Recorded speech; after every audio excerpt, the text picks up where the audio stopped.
Our lower receiver, which is pretty simple, we start with that. We will take, now I didn't put a flathead screwdriver out here, but usually that works well.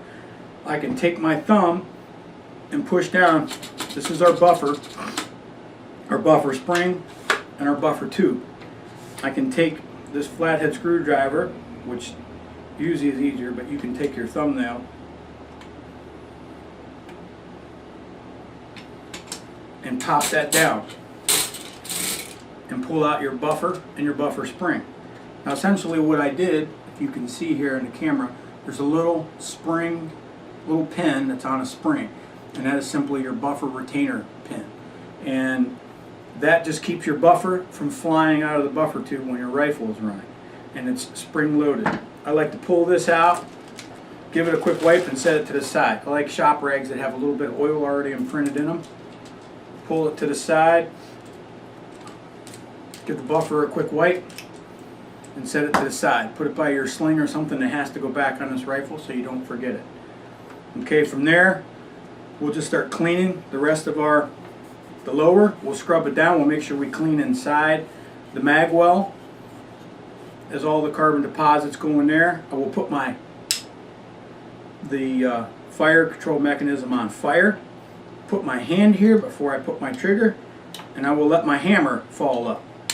Do not just fire that, don't just dry fire it, because it could cause damage to your trigger.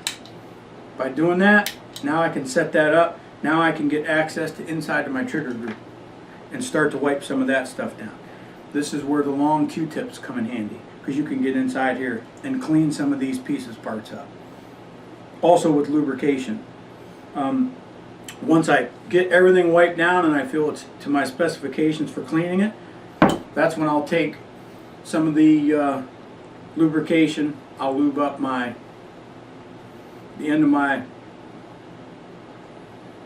thing, and I will put drops of oil with this on my trigger springs in here. Anything that moves, oil it. Your bolt latch, put a few drops of oil on.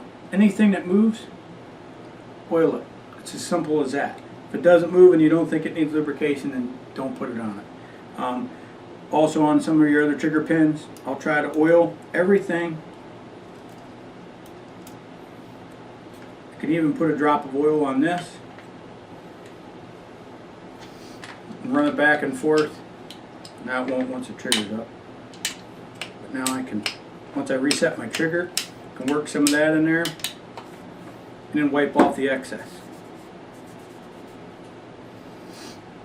Okay, once that step is done, once my lower is good, cleaned and oiled, I'll reset my trigger. Now I'll take my buffer, put my buffer spring back in.